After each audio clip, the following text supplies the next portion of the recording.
Hello everyone, আসসালামু আলাইকুম। আমি আজকে একটি ডিম আর ময়দা দিয়ে ভীষণ মজার একটি নাস্তা বানাবো। আমি বাটির মধ্যে 1.5 কাপ ময়দা দিয়ে দিয়েছি, আর দিয়ে দিব স্বাদ মতো লবণ আর হাফ চামচ চিনি, আর দিয়ে দিব 1.5 চামচ গুঁড়া দুধ। এখন আমি ভালো করে মিশিয়ে নেব। গুঁড়া দুধ আর 1 চামচ চিনি কিন্তু অবশ্যই দিবেন, আর যাদের ডায়াবেটিস আছে তারা চিনি দিবেন না। মধ্যে জাল ডিম দেওয়া থাকে, তাই খেতে এমনি অনেক মজা হয়, আর চিনি দিলে অন্যরকম একটা মজা হয়।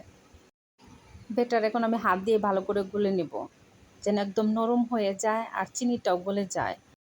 আপনাদের মানুষের সংখ্যা যদি আপনারা বেশি থাকেন তাহলে অবশ্যই বেশি করে ময়দা দিয়ে ডিম দিয়ে তারপরে বানাবেন। আজকে আমি একটা ডিম দিয়ে নাস্তা বানাবো, যেহেতু সন্ধ্যার নাস্তা, তার জন্য। দেখেন ময়দাটা গুলা কত সুন্দর হয়েছে, একদম নরম হয়ে গেছে। আমি যে চামচ দিয়ে তেলের মধ্যে দিব সেই চামচটা দেখিয়ে দিচ্ছি, দেখেন কত সুন্দর হয়েছে। এখন আমি প্যানের মধ্যে দিয়ে দিব সয়াবিন তেল। আমি অল্প একটু প্যানের মধ্যে তেল দিয়ে পুরোটাই ছড়িয়ে নিব, যেন প্যানের পুরো জায়গায় তেল লাগে।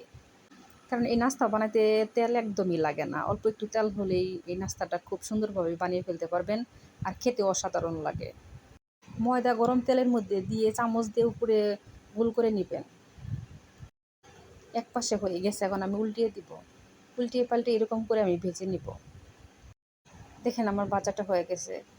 এখানে যত অল্প করে ময়দাই হোক বা বেশি করে ময়দা হোক, একটা ডিম ভাজির জন্য 2টা করে রুটি বানিয়ে নেবেন। এই নাস্তার মধ্যে একটু জাল থাকবে, একটু মিষ্টি থাকবে, তার মধ্যে গুঁড়া দুধ দেওয়া হয়েছে। গুঁড়া দুধের একটা ফ্লেভার আছে। সব মিলিয়ে ভীষণ মজার একটি নাস্তা রেসিপি। এই রেসিপি যদি আপনাদের ভালো লাগে অবশ্যই লাইক, কমেন্ট, শেয়ার করবেন, আর আমার চ্যানেলটি সাবস্ক্রাইব করে চ্যানেলের পাশেই থাকবেন। মিষ্টি রুটি আমার বানানো হয়ে গেছে। এখন আমি একটি বাটির মধ্যে দিয়ে দিব পেঁয়াজ কুচি, আর দিয়ে দেব কাঁচামরিচ কুচি, আর দিয়ে দিব স্বাদ মতো লবণ দিয়ে এখন আমি হাত দিয়ে ভালো করে ডলে নিয়ে এখন আমি দিয়ে দিব 1 চিমটি হলুদের গুঁড়া।